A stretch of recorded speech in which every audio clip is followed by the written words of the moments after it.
Esse é A Estratégia de Lilith, de Alex Antunes e Sish. Já começa por aí. Quem é Alex Antunes? Quem é Sish? Eu explico.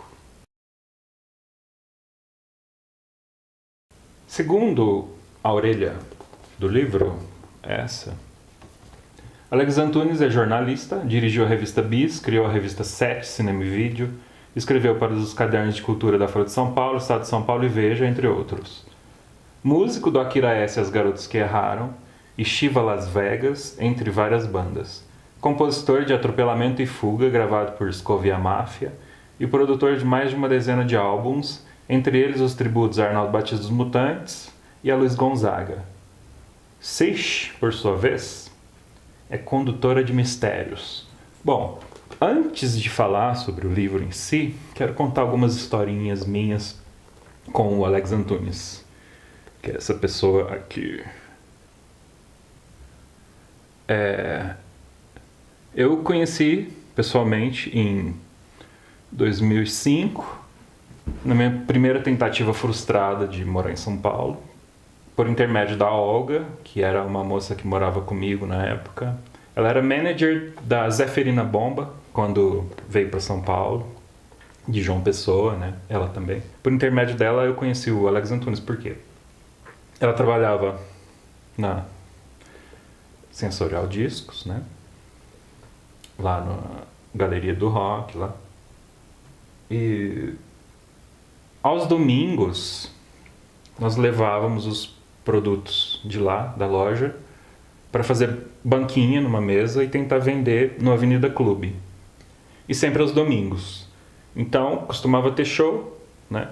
Show de coisa grande mesmo. E o Akira S. e As Garotas que Erraram, que é a banda que esse sujeito aqui faz parte, sempre fará parte. Aqui, aliás, tem um capítulo inteiro que ele fala do Akira S. E eu posso, por exemplo, ler a sinopse, né? Putas, Bruxas e Amadoras. Poderia ser esse o subtítulo para a Estratégia de Lilith, o livro de estreia de uma parceria inusitada. Alex Antunes é jornalista e produtor musical, e Sish é um espírito desencarnado. O R está entre parênteses, então se tirar o R fica desencanado. Do gênero feminino, diga-se, e não de passagem, o trinômio sexo, drogas e rock and roll ligeiramente deslocado para sexo, plantas de poder e esquizo-funk qualquer coisa. Move um romance pop e urbanoide em que um homem batalha para responder o dilema freudiano. O que afinal as mulheres querem? A resposta, porém, está mais para Jung. Mergulhando em experiências de transe místico e algumas de transe sexual, o jornalista protagonista finalmente consegue sintonizar uma voz feminina interiorizada, cujas sugestões e algumas imposições, ao invés de resolver os problemas, parece antes é que vão piorar tudo. A dupla pinça e pulveriza fragmentos de sentido em referências musicais, Gainsbourg, Iron Maiden, Ice-T, cinéfilas, Cronenberg, Godard, Hitchcock, e literárias, Salinger, K. Dick, Chandler. Aliás, Chandler era o nome da banda que eu tinha com a Olga, que eu mencionei ali atrás. A banda Chandler. Cultas, Eurípides Blake, Nelson Rodrigues, e ocultas, Crowley, Umbanda, a tradição judaica, e rebate a mistura com um irresistível afluxo de garotas de programa, de roldão com rabinos midiáticos, faxineiras sedutoras, assaltantes atenciosos, magas ciumentas, agressores contritos, baixistas mutilados, acho que aqui ele se refere ao próprio Akira S. Churrasquinho e cerveja barata. Essa é a atmosfera, mais ou menos, do livro. Abaixo e aquém da palafita dos bons costumes, o mundo da normalidade que acaba junto com o horário bancário. A estratégia de Lilith dá uma vista lunar e impiedosa dos universos paralelos do sexo e do misticismo, misturando gente falsa com nomes verdadeiros, gente verdadeira com nomes falsos, situações reais deslocadas no tempo e no espaço, situações inventadas, situações rigorosamente verídicas, as mais absurdas da trama. Alex e Sish nos dão um estranho retrato dos ritmos secretos de uma megalópole como São Paulo. Estranho e estranhamente parecido com a vida. E é isso mesmo, né? Esse livro é de 2001, né? E em 2002 virou um filme, estrelado por Mario Bortolotto, né? Outro fanfarrão, né? Dessa pequena burguesia paulistana de vanguarda, né? Mário Bortolotto é o controverso que levou um tiro lá na Parlapatões, na Praça Roosevelt, né? E tá dentro aí do teatro, da literatura, do próprio cinema, né? E é tipo um Bukowski brasileiro, né? Não tem outra definição. Eu sempre achei ele o retrato perfeito do coxinha. Tem personagens interessantíssimos nesse livro, tá? Marruti é uma delas.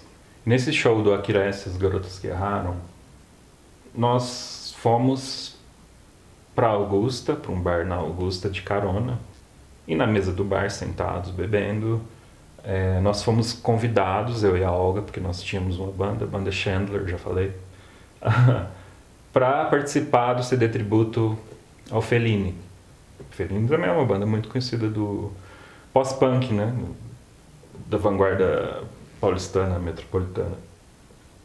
E tudo isso é muito palpável, né?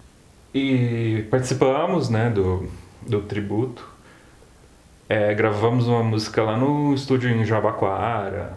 Só que eu não sei o que foi feito disso. Uma coisa que eu destaco nesse livro são os títulos. Tem títulos muito curiosos e sedutores, né? Principalmente. Por exemplo, O Que Não Morre com a Gente. Tô chutando, né? Porque todos são. Serva, palha e a pedra sabão. Nuvens púrpuras no DKV. Olha. A narrativa do Alex é um pouco parecida com a narrativa de Burroughs, eu acho. Posso estar com as sensações equivocadas, mas foi o que me saltou de primeiro, né? É muito interessante porque ele relata, né, os festivais que ele cobriu na época, né? Então tem aqueles festivais lá de Olinda, em Recife, os relacionamentos também, né? As conexões com a vida, com essa entidade feminina aí também, de dentro para fora, né? E tudo é de dentro para fora. Por quê? Porque ele é um jornalista. Eu não me lembro o nome do diretor do filme, mas o roteirista acho que Hilton Lacerda, que foi roteirista, por exemplo, de Febre do Rato. É um filme de baixo orçamento, delicioso, muito bom. Chama Augustas 2... Não, chama Augustas, só Augustas. O próprio Alex Antunes aparece numa cena, acho que jogando fliperama ou num jukebox lá na Augusta. Aí, em 2011, eu reencontrei ele, foi quando ele me deu esse autógrafo aqui. Onde está você? Para Tuizinho, com um abraço de Alex. 14 de 9 de 2011. Onde foi isso? Foi aqui em Franca, olha só. Porque a Unesp estava fazendo na semana uns cursos, né, e tal. E ele veio para fazer um curso de uma semana sobre contracultura. E uma última ocasião foi quando... Bom, eu fazia parte de um coletivo, né, que fazia parte do Fora do Eixo. Fora do Eixo é uma rede na qual, inclusive, o Alex Antunes fazia parte, ou ainda faz, né, da agência, né? Então, existia um grupo de e-mail, né, e nesse grupo de e-mail nós trocávamos objetivos, né, de circulação de bandas e tudo mais. Eu tinha uma banda que era só eu, nessa época era só piano e voz, e tava gravando um CD chamado Entropia, que eu comecei lá nessa época aí, um pouco antes, mas que ele é contínuo porque ele é infinito. Continuo fazendo até hoje. Hoje é quíntuplo. Na época era duplo. E o que eu fiz? Eu distribuí esse CD de graça e preguei moedas de R$ 1 colada na capa de cada CD duplo. Então tinha 40 CDs ao todo lá. 20 CDs duplos. Numa apresentação, num show que eu fiz lá, né? Voz e piano. E eu anunciei isso e... 20 segundos foi o limite, né? Todo mundo pegou um CD para si, com a moedinha. E o Alex Antunes meio que me defendeu nessa causa dentro desse grupo de e-mail, porque, afinal de contas, choveu uma enxurrada de críticas e descontentamentos, mas existia, né, uma explicação, e existe uma explicação daquela moedinha. Aquela moedinha, na verdade, era uma resposta à moeda metafísica que eu nunca recebi quando trabalhei no coletivo Guerrilha Gig, que eu tô com a camisa, inclusive, aqui, né, coincidentemente. Viajando para cidades e cidades e cidades, Araraquara, Bauru, São Carlos, etc. Produzindo. Aí tinha Kubo Cards, que eram moedas metafísicas. Ok. Então trabalhava em ritmo de pescoção sempre, né? Vendendo cervejas nos bares e limpando e arrumando tudo. Era cansativo esse processo, era neurotizante, torturante. E enfim, essa moeda real, de R$ 1, né? Tava ali para isso. Daí ele veio falando, pontuando umas coisas, né, uns detalhes. Por exemplo, muita gente falou assim: olha, eu quero 1000 cópias, me envia para mim no meu endereço. Pode enviar umas 20 por dia, se você quiser. E eu respondia, né, tá, envio. E aí?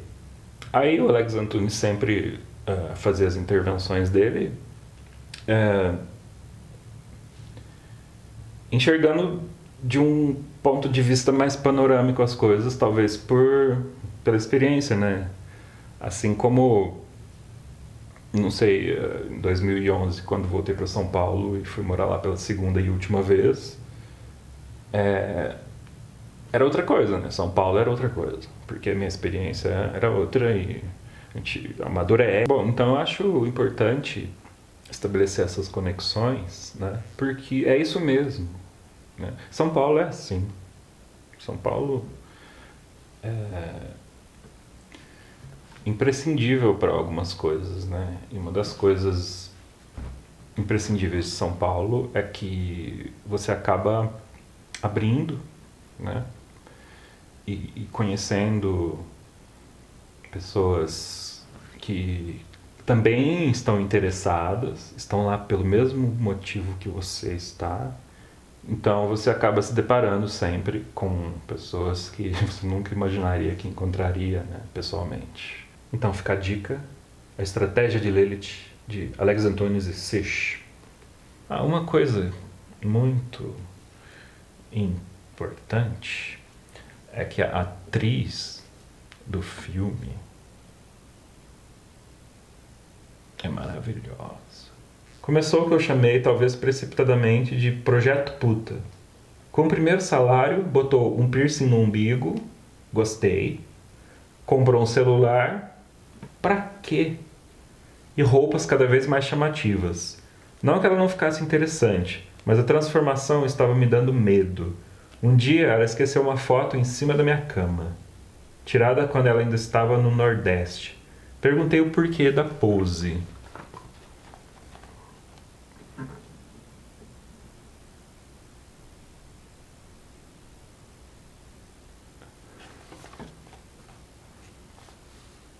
Porque o quê? Você não me acha bonita? As tentativas de manter comida feita em casa foram rareando. Ninguém ali sabia cozinhar porra nenhuma. Ela começou a comer fora, como eu sempre tinha feito. Lara é sinônimo de ovo frito.